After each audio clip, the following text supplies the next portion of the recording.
شەریکە سڵاو کاک عەبدولستار لەو شوێنەوە وەستاینتمان لەمای ڕابردووە کاک دڵشاد گەرمیانی گەڕایەوە هەرێمی کوردستان تا چۆن کۆمەڵی ئیسلامی نیەتی هەیە کە لە ڕێگەی کاک دڵشادەوە مەکتەبی سەربازی دامەزرێنێتەوە بەر لەوەی کە کادرشاد تووشی ئاوارەیی بێ ئێمە بە ئامادەبوونی ئەویش کە و کاتی ئەندامی مەکتەبی سیاسی کۆمەڵی ئیسلامی بووە مەکتەبی ئەسکەی من هەڵۆشاندوێتەوە بە قەرارێکی سەرکردایەتی ئەو کاتی کۆمەڵی ئیسلامی و کۆمەڵی ئیسلامی لە ئێستادا هیچ بەرنامە و پرۆژەیەکی نییە و بۆ دروستکردنەوەی مەکتەبی عسکەری لە کاتێکدا کە ئێمە داوا دەکەین بەڕاستی ئەو هێزی چەکداری کە هەیە لە هەرێمی کوردستان کە گوتومانە با میلیشان نەمێنێ و زۆر زار بەڕاستی برادرانی دەسەڵات پێشەوەی کە ئەمە ئەو مەکتەبی عسکەری هەڵۆشدا هێندێک هێزی کە هەبووە لە هەرێمی کوردستان کە نابێت میلیشا بمێنێ ئەوە داوایەکی ئێمەشە ئەمەش بەڕاستی داوامان کردووە کە بە پێم پرۆژانێکی پێشکەشمان کردووە هێزی پێشمەرگە لە هەرێمی کوردستان یەکەم کاکە با بۆ هەموو لایەک بیانی کە پێشمەرگەی بێت لە سوپای هەرێمی کوردستان کە دروست بکرێت سوپایەک بێت کە هەموو هەرێمی کوردستان بێ و هەموو شتێدا بەشدار بین سەر بەلایەنەکانیش نەبێ بەڕاستی ینی جوڵە پێکردن بەم سوپایە حزب بڕیاری بۆ نەدا یا کەسێک بڕیاری بۆ نەدا بەڵکو ئێستا ئەوە لەسەر برادرانی پارتیەکەتی پێویستە کە ئەم هەنگاوە بنێن کە ئەم هێزی پێشمەرگەکە هەیە وەک باسم کرد فراوان بکرێ لایەنەکانی دیکەش خەڵکی دیکەش هەرێمی کوردستان بەبێت تەسکەی حیزبی بەشداری تێدا بکە و یەک موئەسسەسەی گەورە بێت بە ناوی سوپای هەرێمی کوردستان و لەژێر چاودێری و فەرمانڕەوایی حکوومەتی هەرێمی کوردستان بێ. بەڵێ زۆر باشە ئەگە بگەڕێنەوە بۆ کۆبوونەوەکەی سەرۆکی هەرێمی کوردستان لەگەڵ لایەنە سیاسیەکانە باسی وت کرد کە بەشێک لەو کۆبوونەوەی پەیوەندی بە گەشتەکەی سەرۆکی هەرێمەوە هەبوو بۆ ئەمریکا لە ماوەیە دەنگۆی مەسەلەی دامەزراندنی دەوڵەتی سەربەخۆش دەنگۆیەکی زۆر گەرمە ئایا سەرۆکی هەرێم هیچ زانیاریی لەو پارەیەوە درکان بۆیەوە بەر لەوەی باسی وەڵامی ئەومە بدەمەوە پێم وایە هەرێمی کوردستان ئێستا بە کۆمەڵی قەیران تێدەپەڕێ کێشەی حکوومەت و خەڵک کە خەڵک نیگەرانی و ناڕەزایەکی زۆری هەیە لە ئەدای حکوومەت لە خزمەتگوزاری سادە و ئاسایی و تەبیعیەکانی خۆی و بەڕاستی کێشەیەکی کەمان هەیە کێشەی ئۆپۆزیسیۆن دەسەڵات ئەمەش قەیرانێکە وەک باسم کرد هەڵبەساندنی کۆبوونەوە پێنج قوڵیەکان بۆ خۆی کاریگەری هەیە لەسەر ڕەوشی هەرێمی کوردستان لەسەر پەیوەندی سیاسیەکان لە هەرێمی کوردستان و ئەمە کاریگەری بۆ لەسەر پێکاتی هەرێمی کوردستانیش کێشەی دوو ئیدارەیمان هەیە لە هەرێمی کوردستان ئەمە قەیرانێکە بەڕاستی ئێمە 21 ساڵە پێدا تێدەپەڕین 20 ساڵە پێدا تێدەپەڕین ناکرێمە هەروە بمێنێتەوە و بە چارەسەر نەکراوی کێشەی بە دامەزاوەی نەبوونی دامەزراوەکان و دامەدەستگاکانی هەرێمی کوردستانمان هەیە ئێمە کۆمەڵی کێشەی گەورەمان هەیە لە هەرێمی کوردستان بێزگە لەو کێشانەی کە پەیوەندیان بە دەرەوە هەیە کێشەی هەرێم لەگەڵ حکوومەتی ناوەند کێشەی ئێمە لەگەڵ جارجار سنوورەکان وەک کۆماری تورکیا کۆماری ئیسلامی ئێران بەهۆی چەکدارەکانی پەکەکەوە چەکدارەکانی پژاکەوە ئەمانە بەڕاستی کۆمەڵی کێشەن ناوە لە کاتێکدا کە پێت خۆش نییە نەویستراوە سەر هەڵەدەن و سەخ دەبنەوە بۆیە پرسی بە دەوڵەت بوونی کوردستان یا هەرێمی کوردستان بە تایبەتی ئەمە بەر لەمە بەڕاستی هەنگاوی دەوێ بەڵێ بەشێکی هەنگاو واتە زەمینە سازی پەیوەندی بە ناوخۆی هەرێمی کوردستان و بە تایبەتی چارەسەری ئەم کێشە گەورانە هەیە چونکە ئەم هەنگاوە بە بێگومان بازی گەورە بەدوادادێ بازی چێ دەیدا دەبێت ئەم خەڵکە بیدا دەبێت خەڵک و زەماوەری هەرێمی کوردستان ئامادەیی هەبێ قوربانی بدە تەزهیە بدە زەحمەت بکێشێ و لەوانەیە کۆمەڵێک ئابروقەت بکەوێتە سەر سیاسی ئابووری لە زۆر لاوە بەڕاستی دەبێت زەمینە سازی بکرێت کە ئەم خەڵکو جەماوەری هەرێمی کوردستان هاوڵاتیای هەرێمی کوردستان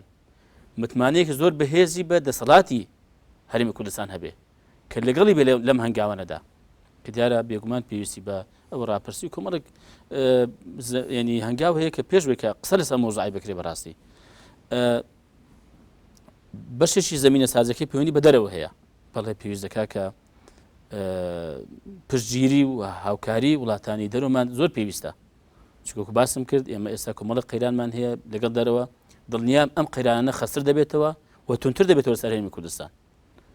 وڵاتانێک کە دوای ئیتیفاقی ساکس بیکۆ کە خاچی هەرێمی کوردستانیان بەسەردا دابەش کراوە و کوردیان بە گۆشتی خێری بەسەر ئەم وڵاتانەی دەوروبەردا دابەش کردووە بە ئاسان نەکدان بەوەدا ناهێنن کە دەوڵەتێکی کوردی دروست بێ ناو جەرگێک کە پەیوەندی بە هەموو وڵاتانەوەی دەوروبەرمانەوەیە کە کوردی ئێستا تێدا نیشتەجێن بەڵکو لەوانەیە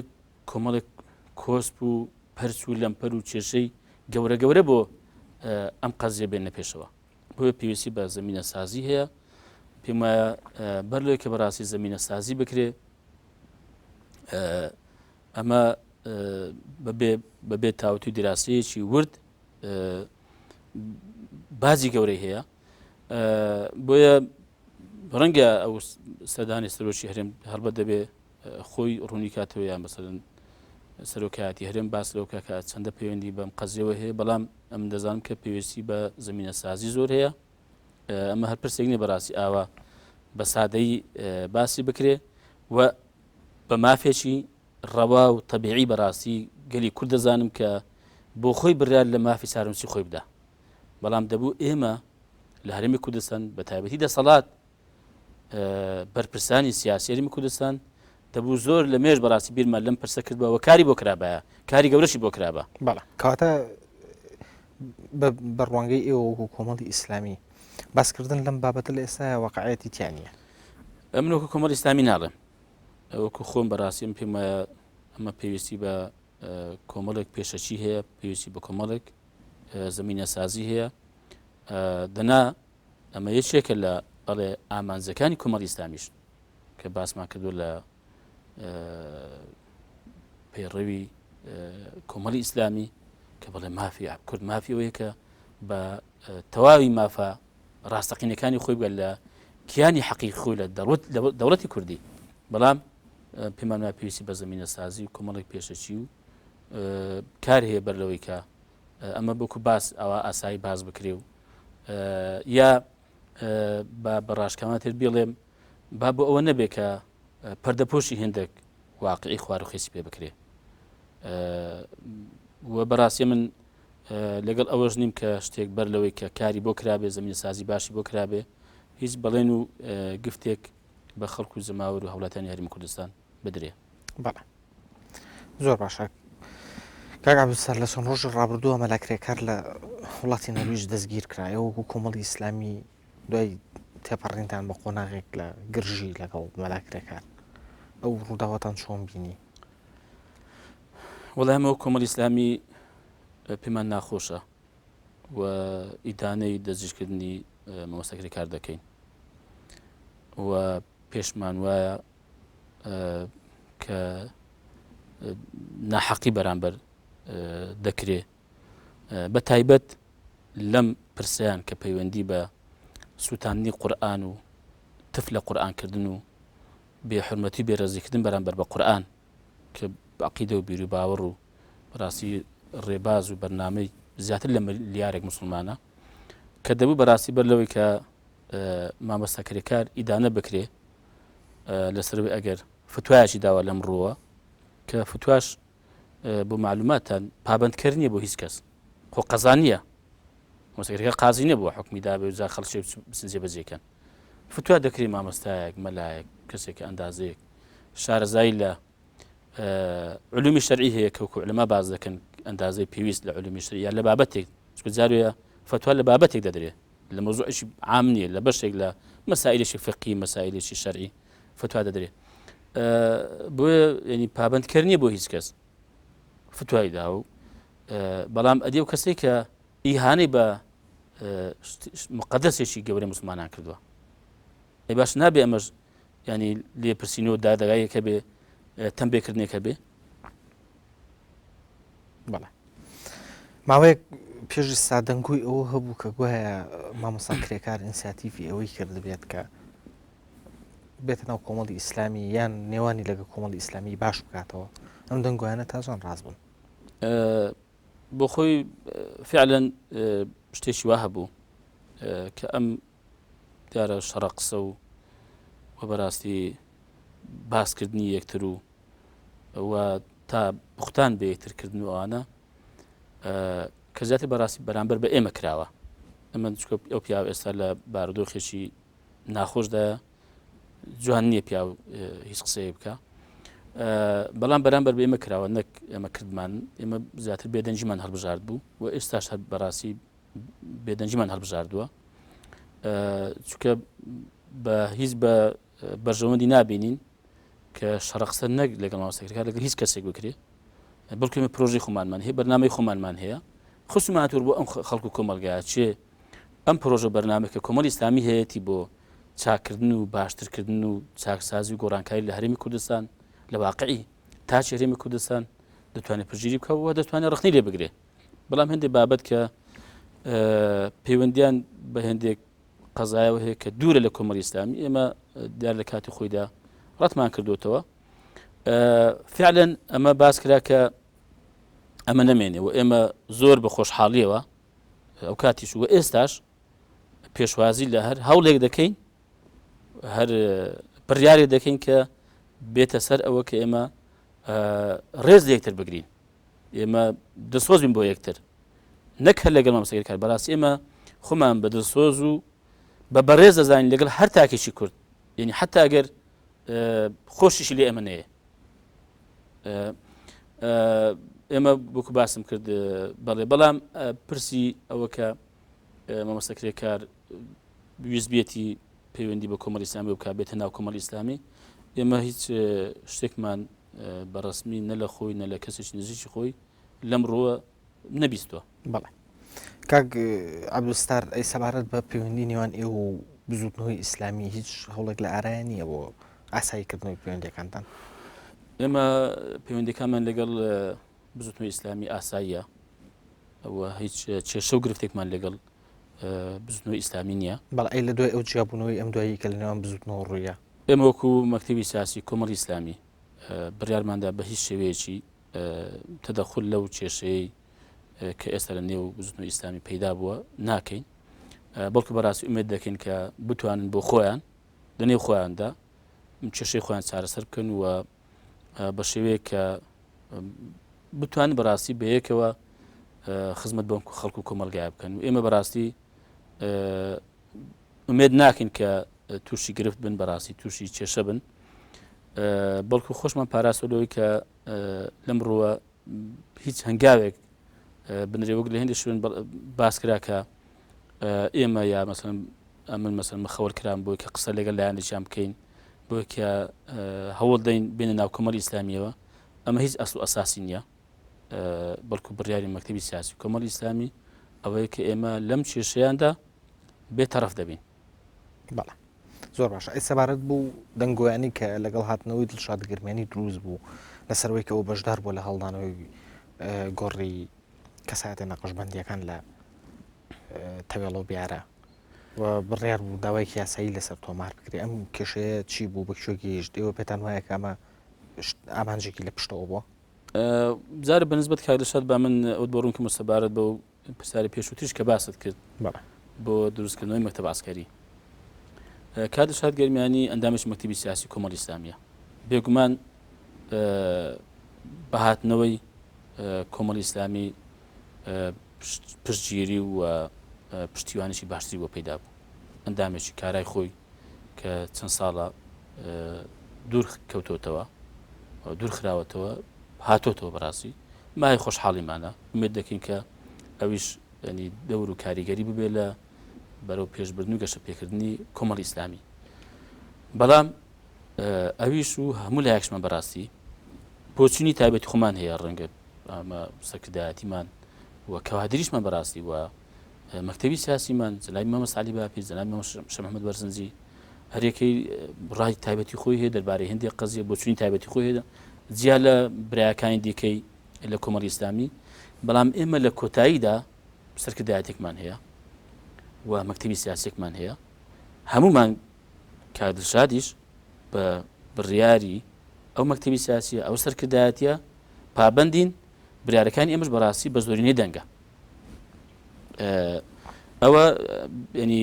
مەسەلەیەک تەمان کە باسی مەکتەب عەسکەری دەکرێت خۆگەر کۆمەڵی ئیسلامی بێ مەکتەبی عەسکەری دروستکە دروستی دەکات بۆ مانای بەبێ کادرشادی ئەگەر بێ دروستی بکات بە پێویستی بزانێ بە بەرژەوەندی بزانێت کەمە بەڕاستی بە پێویستی نازانی هیچ بە بەرژەوەندیمان نەزانیوە و لە کاتی خۆیدا وەکو عەرزم کردەوەیش مەوجود بەمە هەڵمەوەشاندوێتەوە تەبان دروستی دەکاتەوە ئەو هەڵا و هەرا و قال و قیلێکە لەم ئاخرش بەڕاستی پەیدا کرا پێم وایە ینی حاجة في نفسي يعقوب قضاها عندي خلق لوانية بزمان أما بروجينن ورنجا أمازك إذا برشتي وبو بك أويش دستي هبو بيلا هل كان نوي قبر كاني خزماني الشيخ لباخ كونو أنا ما هي أصل أساسي نبو خوش أنا بيوني ما بيو كردن براسي ببنا مالكانيان بنوكانيان كديارة خوان أقدارن كبلغة هبو رسروا كشيء أم قبراني هل داوتوا وخوان ئاگادارن و بەڵگە هەیە خوان شاهدن کە کۆمەڵی ئیسلامی هەوڵی داوە کە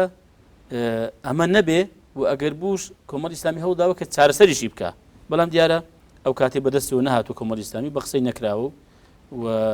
و زۆرشمان پێ ناخۆش بەڕاستیەوە بە شتێکی شەرعیشمان نەزانیوە بەڵێ زۆر باشە سەبارەت بە مامەسلمانی شەباب بزانم باست کردمە هەر هەمان ئەوەی کە دەربارەی کاکدرشادی گوترا بۆ مامەسە سەلمانیش کە دیارە ئەویش ئەندامی ئەنجومەنی شوڕای کۆمەڵی ئیسلامیە هەر هەمان یاسا و ڕێسا و باس و خواسیش ئەویش دەگرێتەوە بەڵێ بەڵێ کاک عەبدولستار تا چەند ئەو ئەگەرە بەهێزەکە بۆ هەڵبژاردننی ئەنجومەنی پارێزگاکان ئێوە دوو حیزب ئیسلامیەکەی تر بزوتنەوەی ئیسلامی وێگرت و بێگلیز دابەزن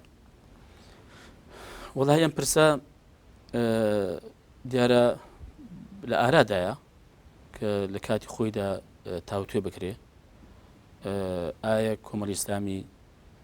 بەتەنیا بەشداری هەڵبژاردنەکان دەکا یا هەڵبژاردننی ئەنجومەنی پارێزگا دەکا یا وەکو ئۆپۆزیسیۆن ئێمە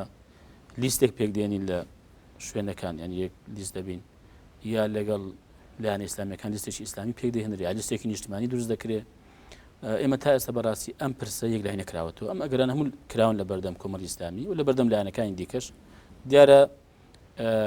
ئێستا هەموو لە خەریکنەوەکردناوەکان مرشحەکان ئامادە دەکرێن و کۆمیسیۆنی باڵای هەڵبژاردنیش دیارە کاتێک دیاری دەکات بۆ تەحالوفات ئەو کاتی پێم وایە قسە و باس لەبارەی ئەوە دەکرێت کە ئایا ئەم هاوپەیمانەتانە دەکرێن یان ناکرێن بەڵێ تا چەند ئەگەریشی بەهێزە وڵا ئەگەریشی بەهێز ئێمە لە کاتی خۆشیدا و پێشتریش ئێمە پێمان باش و لیستی ئیسلامی هەبێ هەڵبەت دیارە ئەمەش وردەکاری خۆی هەیە پێویست دەکات کە لەگەڵ لایەنە ئیسلامیەکان تاوتوێ بکرێت وەرسەر ڕێکەوی بەڵێ زۆر باشە ئەگە بگەڕێنەوە سەر ئەم کابینە نوێی کە بەڕێوەیە پێک بهێنرێت بەڕۆی ئێوە وەکو کۆمەڵی ئیسلامی دوای ئەو کێشیانی کە لە کابینەی شەشەمەوە سەریان هەڵدا تا چەند ئەم کابینەیە توانێت سەرکەوتوو بێ لە تەپەڕاندنی ئەو کێشە و قەیرانانە ئێمە بەر لەوەی کە بیبینین ئەم کابینێ ببینین حکمی پێشی نادەین بڕیاری حکمی مسبق بە باشی نازانین بەڵکو دەبێت دەرفەتیان لە بەردەم بێ ئایا سەرکەوتوو دەبن لەوە کە ئەو کێشانی کە لە ڕابردوو هەبووە چارەسەری دەکەن ئایا لەگەڵ ئەم خەڵکو جەماوەرە دەتوانن کابینەیەکی هەماهەنگی بەهێز بێ و داواکاریەکانی خەڵکو جەماوەر کە زۆر ڕوونن بەڕاستی بە تایبەتی لە خزمەتگوزاریەکان بە تایبەتی خزمەتگوزاری سەرێکیەکان سادەکان وەک مەسەلەن قەزەی نیشتەجێبوون مەسەلەی ئاو مەسەلەی کاربا مەسەلەی ڕێگاوبان مەسەلەی بێکاری خزمەتگوزاری ئەساسی سەرەکی ئایا دەتوانێت مەسەلەن لەگەڵ ئەم خەڵکو جەماوەرە هەماهەنگی بەهێز بێ و خەڵکەکە فعلەن حکومەتەکە بە حکومەتێکی سەرکەوتوو بزانێ و لە ئادای ڕازی بێ لە جێبەجێبوونی داواکاریەکان مەتاڵیبەکانی خۆی ڕازی بێت لە حکومەت ئەمە قەزیەکە بەڕاستی ئایا ئەم حکومەتە دەتوانێت پەیوەندی دروست لەگەڵ لایەنەکانی ئۆپۆزیسیۆن بەمانەوە کە ئۆپۆزیسیۆن هەر ئۆپۆزیسیۆنە و ئۆپۆزیسیۆن لە هەموو وڵاتان بەڕاستی ینی ئۆپۆزیسیۆن برادێکی زۆر خۆشەویست نییە پێم وایە دڵسۆزە بەڵام دایمەن ڕەخ نەگرتن و باسکردنی کەم و کوڕی و گلەی کردن کەم وایە مەسن خۆشی بۆی پێی خۆش بێ بۆیە زۆر خۆشەویست نییە هەر خۆشەویست نیە وەڵا دەتوانێت مەسن پەیوەندێکی دروستە بێ وەکو باسم کرد ئێمە پەیوەندیمان لەگەڵ حکوومەتی هەرێمی کوردستان ئۆپۆزیسیۆن بوونە بەڕاستی بەڵام ئایەمە دەکرێت مەسەلەن بە شێوەیەک بین کە لەگەڵ هەردوو لایەن دەسەڵات ئێمە پەیوەندیمان ئاسایی بێ کەمە پێمانە پێویستە ئاسایی بێ پێویستە تەبیعی بێ ئایا حکومەت دەتوانێت ئەمە بکە ینی ئەویش بەوە کە بڵێ کاکە پارتی یەکێتی ئێوە حکومەت نین حکومەتان تەشکیل کردووە پەیوەندی خۆتان لەگەڵ ئۆپۆزیسیۆن دەکرێت زۆر ئاسایی بەڕاست دەکرێت بڕوا بکە دەربارەی زۆر پرس لە هەرێمی کوردستان هەڵبژاردنەکان ئەم دوو حیزبش بێن قسە لەگەڵ ئۆپۆزیسیۆن بکەن ینی بۆ خۆیان ینی لەم قالبە ڕزگار ناکەن ینی هەر ئەو خۆی پێ دەسەڵاتدار و ئەمش پێ معارەزە بێت لە هەموو حاڵەتەکاندا حکومەتی بێ یان نەیبێت تەبان ئێستا بۆ من کێشێکمان لەگەڵ حیزبی سوسیالیست نییە حکومەت نییە پێم وایە دەبێت بەڕاستی لەگەڵ پارتیەکێتیش بەم شێوێ بێ ئایا دەتوانێت حکومەت دەتوانێت ئەمە بکە حکومەت دەتوانێت قەنەعەت بە ئۆپۆزیسیۆن بکە کە هەڵبژاردننی ئایندا بە تایبەتی دروستنی ئەو کۆمیسیۆنی هەڵبژاردننی کوردستان بەڕاستی ئمە بە زەرورمان زانیوە بەڵام بە شێوەیە کە لەسەر ڕێکەوین بە سازان بێ ئایا دەتوانرێت مەسەلەن ئەم هەنگاوە بنرێ ینی بەمە سەرکەوتوو دەبێت لەوە کە مێژوویەکی پرشنگداری بە خۆی تۆمار کردووە هەڵبژاردنێکی خاوێن کراوە هەڵبژاردننی شەفاف کراوە خەڵک زۆر ئازاد بووە ئەو کاتی ئۆپۆزیسیۆنیش پاش ئەمە قسەی نابێ ینی ئەم ئۆپۆزیسیۆنی ئێستا دەڵێن ڕەنگە کاتەی پارتیەکێتی ئۆپۆزیسیۆن بن ئێمە قەزەمان کێشەکەمان کار ڕێبوار پێم وایە لە هەرێمی کوردستان کێشەمان سیستەمە ئێمە دەمانەوێت سیستەمێک هەبێ بۆ هەموو لاوەک یەک وابێ جناب فەرمووت پەیوەندیتان لەگەڵ بزوتنەوەی گۆڕان پەیوەندیمان دەمانوێت سیستەمێک هەبێ لە هەرێمی کوردستان سیستەمێکی مەدەنی کە بتوانێت بەڕاستی بۆ هەموو لاوەک یەک وابێ یاسایە قەزایە پەرلەمانە حکومەتە کاکە لە یازر باشە بە خودای لە وڵاتان ئەمە نییە لە یازر لە پەرلەمان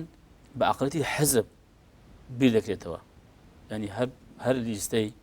هەر فراکسیۆنی تەماشا دەکە حزبەکەی پێخۆشە ئەی کاکە باشە بۆ بووە ئەم پەرلەمانە بە شوەیەک ئەکتیڤ نەبێ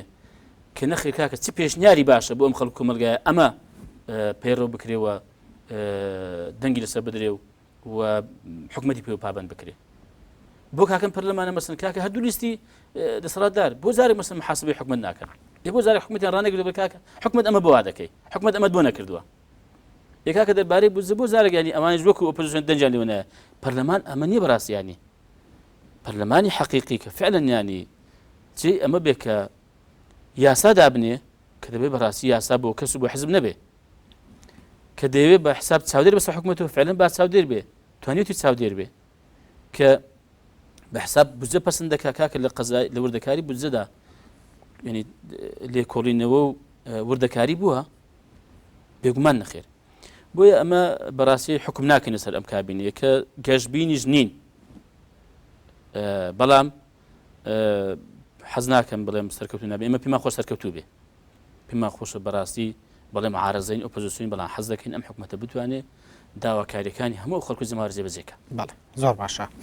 دوو دقیقە کاتی بەرنامەکەم ماوە کاک عەبدولستار لە ماوەی ڕابردووە مامۆستا سەلاحەدین محەممەد بەهادین بڕیاریاکە لە کۆنگری داهاتوە خۆی بۆ ئەمینداری گشتیە گرتوونە پاڵەوێتەوە ئێو کۆمەڵی ئیسلامی ئەو هەنگاوەتان چۆن بینی ئایا ئەگەری هەنگاوێکی هاوشێوە بۆ مامۆستا عەلی باپیر لە ئارایە دیارە بەنسبەت جەنابی مامۆستا سەلاحەدین ئەوە خۆی قەناعەتی بۆ بکە خۆی کاندید نەکاتەوە دیارە بۆ خۆی و بۆ ئەو حزبێکە تا ئێستا و ئەمینداری گشتێتی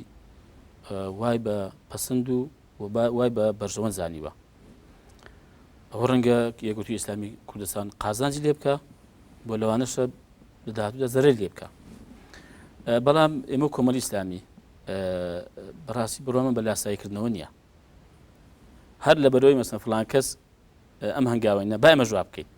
پێمان وایە بەڕاستی واقعی هەرێمی کوردستان و کولتور و سەقافەت و نەریت و دابوو نەریتی هەرێمی کوردستان عقلێتی خەڵکەکەمان بە شێوەیەکی گشتی هەمومان بە شێوەیەکی کە بڕەنگە زیابێ لە هەندێک وڵات لە وڵاتانی جیهان ئەمە نابێت چاولێکەری بێ چونکە لایەزار لە هەرێمی کوردستان سەرکردا شەخص کاریگەری خۆی هەیە لە کۆمەلگادا بووە لە سەرپەرشتیکردنی حیزبدا لە بڕیاردان حتا بەڕاستی بۆ گەشە پێکردن و گەورەکردنیشی بۆ نمونە مەسەلەن ئێستا جەنابی مام جەلال سکرتێری گشتیی نیشتیمانی کوردستانە کە بەڵێ تەمەنێکی زۆریشی پەیدا کردووە و نەساغیشە بەڵام ئەگەر ئەو نەبێت نیشتیمانی کوردستان چی بەسەر دێ کۆمەڵێک لێکدانەوە هەیە واقعی هەرێمی کوردستان بەو شێوەیە بەڕاستی تا ئێستا کەس شەخص کاریگەری خۆی هەیە کە ئێمە لەگەڵ ئەوەی بەڕاستی کە سیستەم و بەرنامە کاریگەری خۆی هەبێ وەکو چۆن مەسەلەن لە ئەوروپا هەیە لە ڕۆژئاوا هەیە کەسێک سەرۆکی حکوومەتە سەرۆک کۆمارێکە دێ دەڕوا زۆر ئاسایی وڵات هەر بەرەوە دەچێت بۆ سیستەمێکی خۆی هەیە لەسەری دەڕاتە بن ئیدارەیەک هەیە ئیداری وڵات دەکا کەسێک گۆڕاوە ڕەنگەی پرۆژەی نوێی پێ بێ ڕەنگە ئەوەی دیکەی پرۆژە بەهێزتری پێ بوو بێ بۆی ئێمە تا هیچ قسەیەکی لەم بوارە نیە بەڵام ئەمە بڵێم کە مامۆستا عەلی باپیر لە کۆنگرەی ڕابردوو بەڕاستی داوای لە ئەندامانی کۆنگرە کرد کە داواتان لێ دەکەم کەسێکی کە دیاری بکەن وەک ئەمیری کۆمەڵی ئیسلامی یعنی پێش ئێستا ئەم هەنگاوەندراوە لەوانەیە خۆشی باشتر دەزانێ ڕەنگە لە کۆنگرەی ئاینەدا بە تۆختر ئەمە باس بکاتەوە. بەڵێ عەبدولستار مەجید ئەندامی مەکتەبی سیاسی کۆمەڵی ئیسلامی زۆر سوپاس بۆم دیدارە. سوپاس بۆ بەڕێزتان. سوپاس بۆ ڕێبار. بەڕێزان چاپێکەوتنیم هەفتەیەمان کۆتایی هات تا بێگەشتنەوەیەکی تر لە شادیدا بن. دەست خۆش. سەلام.